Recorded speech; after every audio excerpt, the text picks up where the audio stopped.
Gallery in Caernarfon provided 16 young people from Ysgol Sir Hugh Owen with the opportunity to express themselves through music.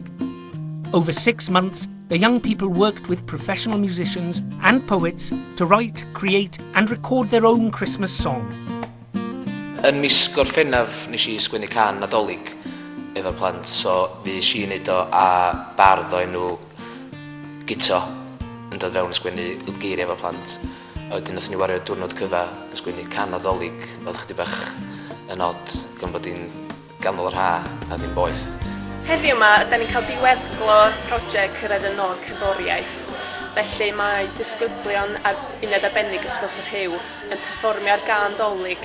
Nath nhw greu, ysgrifennu, sgwennu cerddoriaeth efo Hugh Owen, a dyma be nhw'n chwarae heddiw yma.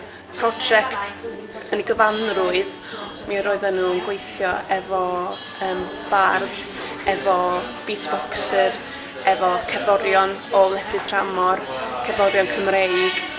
Felly, bob matha o cerddorion gwahanol i gyrraedd y pwynt yma.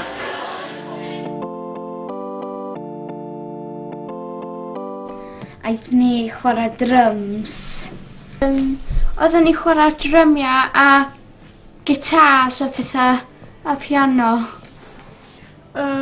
Let's guitar, the drums and the piano. Fatha pethau gwirion wneud I fyny. I've been playing instruments and recording and we've been making up songs and stuff. We make music and we make new friends. Soon. Cool. Mae wedi codi hyder nhw, dwi'n meddwl, mae wedi dysgu sydd I gydweithio efo pobl, bod nhw'n gorau, mae'n bwysig bod ni'n chwarae offer yna, nid yw'n band, bod pawb yn cyfathrebu, pawb yn gweld mae gilydd yn neud, a bod nhw'n gwrando allan a beth mae'n hyn yn neud. So dwi'n meddwl mae'n dysgu lot o ddisgyblaeth felly, a wedi dysgu bod angen mynadd I ddysgu sydd I chwarae offeryn. Mae pobl yn cael mynd I galon weithiau. Mae gitar yn edrych yn rhywbeth hawdd I chwarae, dydy o ddim. Mae nhw wedi dysgu bod nhw'n gorau bod yn ifydd ac yn bod nhw'n gorau rhoi amser I ddysgu I wneud beth yn iawn. A wedyn os dwi'n wneud hynna, maen nhw'n cael canlyniad bach neis fatha'r gan Nadolig neu cynion eraill ar ei bod yn wneud. A wedyn mae gan wedi cael ei chwarae ar radio gyn Adam Moulton yn Radio Wales a mae Hugh Stevens wedi chwarae ar Radio Cymru. Maen nhw gyd wedi cael copi o'r gan ar CD, so mae'n sowndio fatha can sydd wedi cael ei gynhyrchu'n iawn yn hytrach na rhywun jyst yn pwyso record.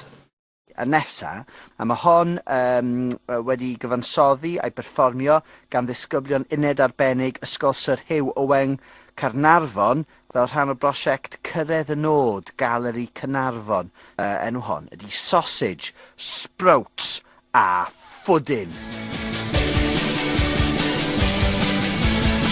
Oedden ni'n cael mynd I dre ac oedden ni'n cael mynd I swings ac oedd y ffordd gwahanol o dysgu sy'n neud pethau, ond fel arfer sy'n neud jyst yn clas yn ei gwaith, ond efo galeri ydych chi'n gael mynd allan ac enjoy'n hunan yn neud pethau swnau gwahanol efo ceg a pethau fel.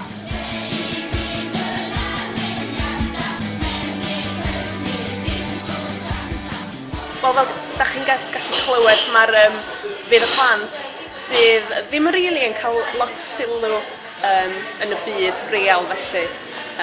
Mae pobl yn dieddol o byddu nhw felly.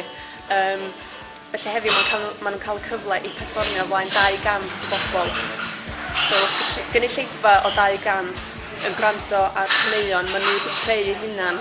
A maen nhw'n fodlon ac yn barod I perfformio hwn o flaen gynulleidfa hollol diarth sydd rhywbeth ffantastig dwi'n meddwl. Oedd o'n hwyl ac yn agos timot, agos at Nadolig. Oedd o'n hwyl hefo gyd o ffrindiau ni. Dwi'n meddwl bod prosiect fel hyn yn mynd I fod yn les mawr I lot o bobl ifanc, hen, bobl gyffredinol. Achos mae'n cael profiad I wneud beth gwahanol, beth nhw ddim yn cael I wneud fel arfer. A dwi'n meddwl allan o beth bod ysgolion eraill lle yn sbio I wneud yn ytrach yn just Ysgol Sir Hugh. Ond am bod o'n prosiect newydd, dwi'n meddwl bod wedi gweithio'n da bod y galeri a Ysgol Sir Hugh wedi cydweithio mor agos I wneud y prosiect yma. So gobeithio flwyddyn nesaf, bydd yna criw newydd o blant yn geith gymryd rhan yn wneud beth tebyg. Hwrê! Ysgol Syr Hugh Owen yn swnio'n wych. Sausage, sprouts a ffwdyn ar ecdau BBC Radio Cymru heno. Y dan arweiniad Hugh Owen. Dim Syr Hugh Owen, ond Mr Hugh Owen. Fel rhan o brosiect Cyrraedd y Nod, Galeri Caernarfon. Yn swnio'n wych. Fi eisiau bwyd ar ôl gwrando ar hon,